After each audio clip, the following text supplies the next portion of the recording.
Very good morning to all of you students. आज हम लोग मुस्लिम सोसाइटी और सोशल जो रिफॉर्म मूवमेंट्स थे उनके उसके बारे में पढ़ेंगे। Muslim society was also beset with lot of evils. Several Muslim intellectuals and scholars took up pioneering steps in removing the evils and inspired the Muslim society. जिस प्रकार से हिंदू सोसाइटी में बहुत सारे इविल्स थे उसी प्रकार से मुस्लिम सोसाइटी में भी ये चीज़ें थीं। तो बहुत सारे जो मुस्लिम स्कॉलर्स हुआ करते थे, जो मुस्लिम इंटेलेक्चुअल्स हुआ करते थे, वो सामने आए और इन चीज़ को रिमूव करने की कोशिश की। Nawab Abdul Latif founded the Mohammedan literary society of Calcutta in 1863। Nawab Abdul Latif ने मोहम्मदन लिटरेरी सोसाइटी का फाउंड किया, उसको स्थापना की। कहाँ पे की? कलकत्ता में की, 1863 में। It played an important role in the spread of education among Muslims and also work for Hindu Muslim unity. और ये जो उनकी फाउंडेशन थी, जो ये उन्होंने फाउंड किया था कलकत्ता में, इसने क्या काम किया? इसने एजुकेशन को स्प्रेड किया, बढ़ाया। कहाँ पे? मुस्लिम्स में। और दूसरा इसने काम किया हिंदू मुस्लिम यूनिटी के लिए। Another important name was Sir Syed Ahmad Khan, who stressed on the modern education for Muslims and tried to remove the system of polygamy and dependence on faith. और इन्होंने क्या किया? इन्होंने भी जो मुस्लिम्स एजुकेशन में स्ट्रेसिंग चल रही, उन्होंने क्या फोर्स किया कि मुस्लिम्स को एजुकेशन मिलनी चाहिए, और जो भी पॉलीगैमी थी उन सभी को दूर करने की कोशिश की। Sir Syed Ahmad Khan had also to face opposition from Muslims fundamentalists, but he did his best to try bring the English and Muslims closer. इन्होंने क्या काम किया था? इन्होंने इंग्लिश को क्लोज लाने का काम किया था। तो अब क्या हुआ, जो अदर मुस्लिम्स थे उन्होंने इसका विरोध भी किया था, लेकिन फिर भी इन्होंने अपना पूरा योगदान दिया इंग्लिश और मुस्लिम्स को एक करने में, क्लोज लाने में। इन 1864 ही फाउंडेड अ ट्रांसलेशन कमेटी। 1864 में उन्होंने एक ट्रांसलेशन कमेटी बनाई, नोन एज साइंस कमेटी, जिसको हम लोग साइंस कमेटी के रूप में जानते हैं। विच ट्रांसलेटेड साइंस, जिसने साइंस को ट्रांसलेट किया, other subjects and English books इन उर्दू, जिसने अदर सब्जेक्ट या इंग्लिश हो, साइंस हो, सभी को किस में ट्रांसलेट किया गया? उर्दू में ट्रांसलेट किया गया। इन 1877 ही established Mohammedan Anglo-Oriental College in Aligarh, where teaching of science and art was imparted in English medium. अब उन्होंने एक college MAO Mohammedan Anglo oriental college establish किया, जहाँ पे जो पढ़ाई थी वो किस में हो रही थी? इंग्लिश मीडियम में हो रही थी। The English people also cooperated in the development of college and many teachers from England visited to educate students. English people ने भी इस कॉरपोरेशन का, इस डेवलपमेंट का, जो कॉलेज में डेवलपमेंट था, इंग्लिश लैंग्वेज में पढ़ाई होती है, उसका सपोर्ट किया था। और बहुत सारे टीचर इंग्लैंड से विजिट भी किए थे कि वो एजुकेशन दे सकें स्टूडेंट को। Later on the college became Aligarh Muslim university. इसके बाद जो कॉलेज था वो अलीगढ़ मुस्लिम यूनिवर्सिटी बन गया। The entire episode is known as Aligarh movement. और ये पूरा एपिसोड जो था, पूरा कार था, वो पूरा मूवमेंट अलीगढ़ मूवमेंट के रूप से जाना जाता था। Muslims from all over country contributed largely for the growth and development of the college. चारों कंट्री में अलग अलग जगह से, अलग अलग लोगों से जो मुस्लिम थे, वो सभी कॉलेज के डेवलपमेंट और ग्रोथ के लिए काम करते थे। Sir Syed Ahmed Khan championed the cause of Hindu Muslim unity, but later on he himself came under British influence. उन्होंने हिंदू मुस्लिम यूनिटी के लिए काम तो किया था, लेकिन उसके बाद ये खुद ही ब्रिटिश इन्फ्लुएंस के अंदर आ गए थे। He said that slavery was against Islam and emphasized the need of Quranic study. उन्होंने कहा था जो स्लेवरी है वो इस्लाम के विरुद्ध होती है, और उन्होंने कहा था कि कुरानिक स्टडी की नीड है।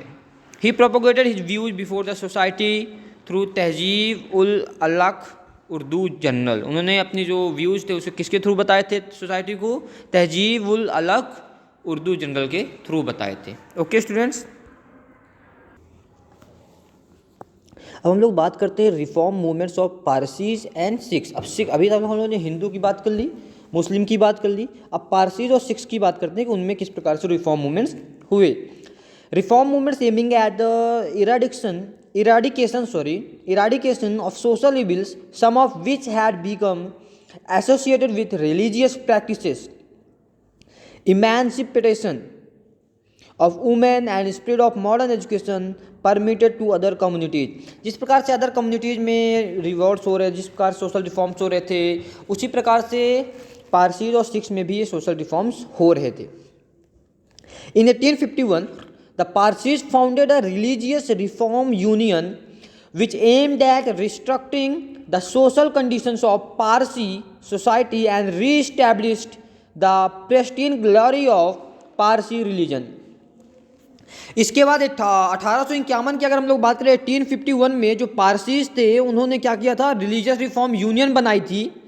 और वो यूनियन क्या काम करती थी, वो रीस्ट्रक्चर कर रही थी, रीस्ट्रक्चरिंग कर रही थी सोशल कंडीशंस को जो पारसीज के हैं, और इस्टेब्लिशमेंट कर रही थी जो ग्लोरी है पारसी रिलीजन की उसको, मतलब पारसी रिलीजन की ग्लोरी को, और उसके जो सोशल इन्वायरमेंट कंडीशन है, जो सोशल कंडीशंस हैं, उन कंडीशंस को रिकंस्ट्रक्ट और रीस्ट्रक्चर कर रहे थे, मीन्स उसको नए तरीके से इस्टेब्लिश कर रहे थे।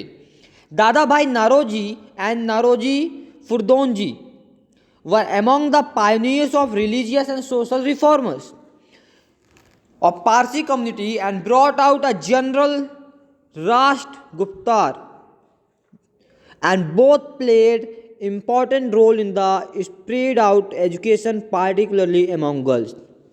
अब जो दादा भाई नौरोजी थे, नौरोजी फरदून जी थे, गफ्तार थे, ये सब चीज़ें क्या, ये जो जनरल था गफ्तार, इनमें बातें क्या थी, इनमें ये जो पायनियर्स थे, जो रिफॉर्मर्स थे, इन्होंने पारसी लैंग्वेज में क्या किया था, पारसी रिफॉर्मर थे तो पारसी को ही फॉलो करते थे, तो इन्होंने क्या किया था, पारसी लैंग्वेजेस को, रिलीजन को, रिफॉर्मर्स जो थे ये पूरे क्या काम करते थे, उस रिलीजन के जो भी एजुकेशन सिस्टम था, जो उनके गर्ल्स के बीच में, लड़कियों के बीच में, महिलाओं के बीच में जो एजुकेशन सिस्टम था, उस एजुकेशन सिस्टम को इन्होंने क्या किया था, फैलाया था और बढ़ावा दिया था।